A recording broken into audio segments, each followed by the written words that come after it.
Hello students, আমি Nitish sir জ্ঞানজ্যোতি coaching সেন্টারের পক্ষ থেকে তোমাদের প্রত্যেককে জানাই আরো একবার স্বাগত। তো স্টুডেন্টস, আজকে আমি তোমাদের সঙ্গে আলোচনা করব এনইপি 4 ইয়ার আন্ডার গ্র্যাজুয়েট প্রোগ্রামের অধীনস্থ যে সমস্ত ছাত্রছাত্রীরা যারা নর্থ বেঙ্গল ইউনিভার্সিটি আন্ডার বিভিন্ন কলেজগুলোতে পড়াশোনা করছো তাদের জন্য আজকে নর্থ বেঙ্গল ইউনিভার্সিটির 6th সেমিস্টারের মেজর 14 সোসিওলজির ভেরি ইম্পর্টেন্ট একটা টপিক, সেটা হচ্ছে অবজেক্টিভস অফ সোশ্যাল রিসার্চ, অর্থাৎ সামাজিক গবেষণার যে উদ্দেশ্য সমূহ সেই নিয়ে কিন্তু আজকের এই ক্লাসটিতে আমি বিস্তারিত আলোচনা করব। তো যারা এখনো পর্যন্ত আমাদের চ্যানেলটিকে সাবস্ক্রাইব করনি তারা অবশ্যই চ্যানেলটিকে সাবস্ক্রাইব করে পাশে থাকা বেল আইকন অল প্রেস করে দাও, যাতে নেক্সট টাইম থেকে কোনো ভিডিও আপলোড করলে তার নোটিফিকেশন তুমি সবার আগে পেতে পারো। এছাড়া যারা ভাবছো যে অনলাইনে আমাদের ক্লাস জয়েন করবে, যারা নোটস নেবে, তারা অবশ্যই যোগাযোগ করো আমাদের অফিসিয়াল নাম্বার 7076398606 নম্বরে অথবা 6295916282 নম্বরে। তোমাদের টোটাল কোর্স ফি রয়েছে তোমাদের এই সাধ্যের মধ্যে শুধুমাত্র 1199 রুপিস ফর মেজর কোর্সের স্টুডেন্টরা যারা রয়েছে তাদের জন্য। তো দেরি না করে আজই যোগাযোগ করো আমাদের সঙ্গে এবং যুক্ত হয়ে যাও আমাদের অনলাইন ক্লাসে। চলো শুরু করছি আজকের ক্লাসটা ডিটেইলসে। কি রয়েছে আজকের ক্লাসে?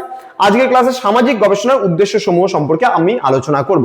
তাহলে কি বলছে সামাজিক গবেষণার উদ্দেশ্যগুলো কি কি রয়েছে? বলছে সামাজিক গবেষণার নানাবিধ উদ্দেশ্য থাকলেও কিন্তু পিভি ইয়ং সামাজিক গবেষণার 4টি প্রধান উদ্দেশ্য কিন্তু উল্লেখ করেছেন। তাহলে সামাজিক গবেষণা বা সোশ্যাল রিসার্চের 4টা মূল উদ্দেশ্য রয়েছে। সেই উদ্দেশ্যগুলো কি কি? 1 নম্বর বলেছে নানা সামাজিক সমস্যা সমাধানের লক্ষ্য সামাজিক ঘটনাসমূহের কার্যকরণ সম্পর্কে অনুসন্ধান করা এবং গবেষণা ছাড়া অনুমানের উপর ভিত্তি করে নির্ধারণ করা সম্ভব হয় না।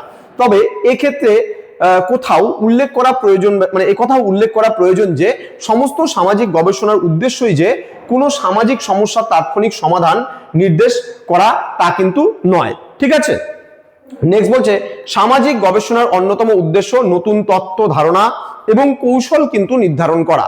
ঠিক আছে, এইভাবে সামাজিক গবেষণা মানব সমাজ এবং তার কার্যপ্রক্রিয়া সম্বন্ধে কিন্তু যথাযথ বিজ্ঞানসম্মত জ্ঞান অর্জনেও কিন্তু সহায়ক ভূমিকা কিন্তু পালন করে থাকে। তাহলে এটাও একটা উদ্দেশ্য। আচ্ছা, নেক্সট চলে আসবো আমরা পরবর্তী পয়েন্টে।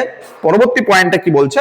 এখানে বলছে সামাজিক গবেষণার উদ্দেশ্য হলো সমাজবদ্ধ মানুষের আচরণ, সামাজিক প্রতিষ্ঠান এবং সম্পর্ক কাঠামো সহ বিশ্লিষ্ট সামাজিক প্রক্রিয়া সমূহকে উপলব্ধি করা, কোনো সামাজিক ঘটনাকে অনুধাবন করা, বোঝা এবং বিশ্লেষণ করা এবং ব্যাখ্যা করার প্রচেষ্টার মধ্যেই কিন্তু সামাজিক গবেষণার চেতনা কিন্তু নিহিত থাকে। এবার কি বলছে? সামাজিক গবেষণার সাধারণ উদ্দেশ্য হলো মানুষের সামাজিক জীবনকে কিন্তু উপলব্ধি করা, বিভিন্ন সামাজিক বিষয়ে বিজ্ঞান ভিত্তিক পদ্ধতি মেনে তথ্য সংগ্রহ করা এবং এসবের ফলশ্রুতিতে সামাজিক গতি প্রকৃতির ভবিষ্যৎ প্রবণতা সম্পর্কে ধারণা তৈরি করা। এসবের মাধ্যমে কিন্তু সামাজিক আচরণকে অধিক মাত্রায় নিয়ন্ত্রণ করতে সক্ষম হওয়া। তার মানে সামাজিক গবেষণা বা সোশ্যাল রিসার্চ এর অবজেক্টিভ বা উদ্দেশ্যগুলো আশা করি তোমরা বুঝতে পেরেছো। একদম সামান্য একদম ছোট্ট একটা ক্লাস ছিল যেখানে তোমাদের 3 মার্কসের জন্য কিন্তু এই প্রশ্নটা আসতেই পারে। তো স্টুডেন্ট যারা এখনো আমাদের চ্যানেলটিকে সাবস্ক্রাইব করোনি তারা অবশ্যই চ্যানেলটিকে সাবস্ক্রাইব করে পাশে থাকা বেল আইকন অল প্রেস করে দাও, যাতে নেক্সট টাইম থেকে কোনো ভিডিও আপলোড করলে তার নোটিফিকেশনটা তুমি সবার আগে পেতে পারো। এছাড়া অনলাইনে ক্লাস জয়েন করতে চাইলে যোগাযোগ করো আজই আমাদের অফিসিয়াল নাম্বার, তোমার এখানে 6295916282 এবং 7076398606 নম্বরে। দেখা হচ্ছে খুব তাড়াতাড়ি আরো একটা নতুন ক্লাস নিয়ে। তোমরা প্রত্যেকেই ভালো থেকো, সুস্থ থেকো। Thank you so much. Thanks for watching after all. Thank you.